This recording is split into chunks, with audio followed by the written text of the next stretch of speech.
দোয়া কবুল হয়। আমি আল্লাহর কাছে দোয়া করেছিলাম, আল্লাহ আমার আব্বা এবং আম্মার হজ করানোর আমার খুব ইচ্ছা, তো আমার সে শক্তি সামর্থ্য নাই, একজনকে করানোর টাকাও আমার কাছে নাই, আপাত দৃষ্টিতে সে টাকা আসার কোনো রাস্তাও নাই, কিন্তু তোমার খাজানায় তো অভাব নাই, আমি চাই তোমার কাছে তুমি ব্যবস্থা করে দাও।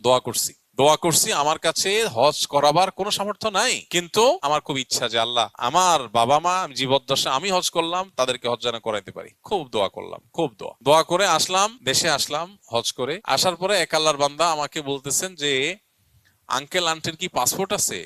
তাই আমি বললাম না, থাকার কথা না, থাকলো আব্বার আছে মনে হয়, আম্মার থাকার কথা না। বলছে দুইটা একটু বানান, আমার একটু ইচ্ছা ওনাদের দুজনের হজ করার। ও প্রথমবার হয়েছে আব্বারটা শুধু। এরপরে আমেরিকা থেকে এক আল্লাহর বান্দি উনি বলতেছেন যে আপনার আব্বা আম্মাকে হজ করার আমার ইচ্ছা। অর্থাৎ দুইজন লোক, একজন শুধু আব্বারটা আর একজন আব্বা আম্মা দুইজনেরটা।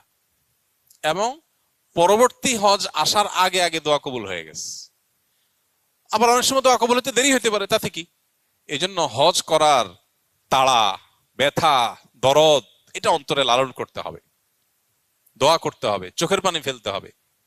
যখন মানুষ হজ করতে যাবে নিজের মধ্যে সে আগ্রহ জাগতে হবে, আল্লাহ গল্প দেওয়ার জন্য না, সেলফি তোলার জন্য না, আমি হজ যেতে চাই হজের সুফল পরিপূর্ণভাবে ভোগ করার জন্য, নিষ্পাপত্বের যে সওয়াব, যে ফজিলত, এটা অর্জন করবার জন্য। দোয়া করবো তো ইনশাআল্লাহ। আল্লাহ রাব্বুল আলামিন আমাদের সবাইকে বারবার, একবার না বারবার বাইতুল্লাহর জিয়ারতের তৌফিক নসিব করেন।